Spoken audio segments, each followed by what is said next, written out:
Welcome back. We're here to look ahead to Sunday's Premier League match between Southampton and Manchester United.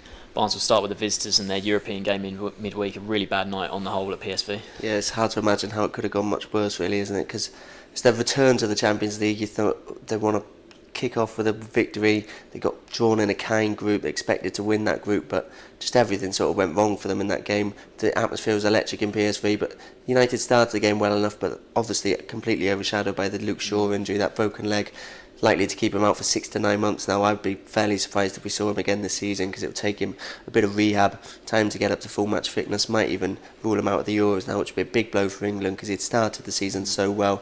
In the immediate future, it's obviously a huge blow for United as well for that reason. That back four, which Van Gaal chopped and changed so much last season, it started to look solid. He had his four that he preferred there: Smalling, Blind, Darmian and Shaw there. He's going to have to shake that up now, whether he goes for Rojo on the left or in the middle and Blind out on the left. Whatever happens, he's going to have to shake that up, so it's a huge blow for them. And then obviously to go on, take the lead through Memphis, really good goal from him. He needs to start showing that in the Premier League now. He's shown it in 2 European games but hasn't done anything like that in the Premier League so far. He needs to translate that form domestically, but then to go and lose the lead before half time again, with Moreno getting the goal, the player who did put the tackle in ashore. In hindsight, Moreno probably should have been sent off for that tackle, but in real time it actually looked like a really good last ditch challenge, I thought. And then in the second half to go and lose on the counter attack as well, when they completely dominated the ball in that second half. They just couldn't create enough chances, really. They did have the chances to win the game, but considering how much possession they had throughout the whole match, they didn't pose enough threats, really, to the opposition goal. They should have won that match. To have come away with defeat is so disappointing, particularly after such a positive result in the Premier League the week before. Yeah, they played Liverpool, didn't they, on Saturday evening, and it was really rousing. Well, the second half was rousing in particular. All 4 goals coming in the second half. The first half, very little happened in that first half. You thought a big game like that, Manchester United, Liverpool, perhaps the biggest rivalry in the country, you would have thought, an electric atmosphere at Old Trafford, but just nothing really happened in that first half. Very little chances. But in the second half, United came out, got the early goal through that very well worked set piece. You could maybe say that Liverpool could have defended it better, but it was brilliantly worked by United. And Blind, a tough finish, those ones where it's coming first time and you've got to hit it back from where it came from, curling into the top corner. Great finish from him.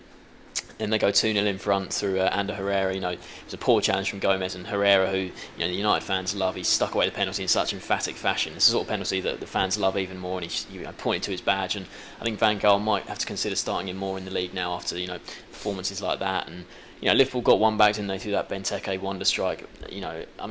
Perhaps the United defence could have got out to him quicker and maybe stuck a head in, so he could have got a high foot called against him. But it was a tremendous finish. He's not going to do that every game. So it was a great goal from them, and you thought maybe that Liverpool might come back and really push that equaliser. But then Martial, comes on for his debut and scores that absolute wonder goal. He didn't do much. He got the start against PSV in midweek, but didn't do much in that game. But to do that in the league against United's biggest rivals, take on 2 players and finish the way he did, I think the comparisons with Henry are just stupid. This early on in his career and the new Henry and all that. But it was such an Henry-like finish, the way he opened his body and just right into the corner. Great finish, and that lifted Old Trafford. 3-1 win there against Liverpool was a huge boost for them because before the international break they'd had that defeat to Swansea. So a great way to bounce back in the league, but poor in Europe.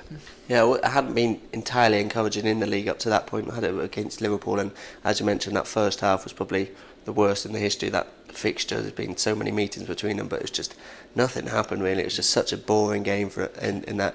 In midweek, you mentioned Martial there. There were a few positives from his performance. I think he linked up well with Memphis, and if those two can build up a partnership, obviously Martial's not going to start up front every game with Rooney there. When he comes back to fitness, then he'll be first choice starting up front. But if Memphis and Martial can get on either wing, start linking up quite well, start switching sides, they've got the tools to really harm players, because Martial's already shown he's got the skills to do well against defences. He's got the speed to do well against defences and really pose a threat to the opposition goal. I think this match is a tough one for United away to Southampton side, who have improved of late. The next match against Sunderland is a match they'll expect to win and keep up the pressure on Manchester City, who are already 5 points above them. They need to keep up those with victories, but they've got a tough run of fixtures coming up. Arsenal, Everton, Manchester City and Chelsea in the next 4 after the Sunderland game.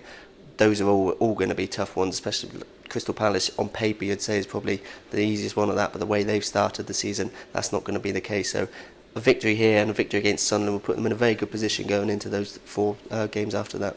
Yeah, you mentioned there how boring the first half was in the United-Liverpool game, but Southampton, they were in a really boring game last time out against West Brom, 0-0.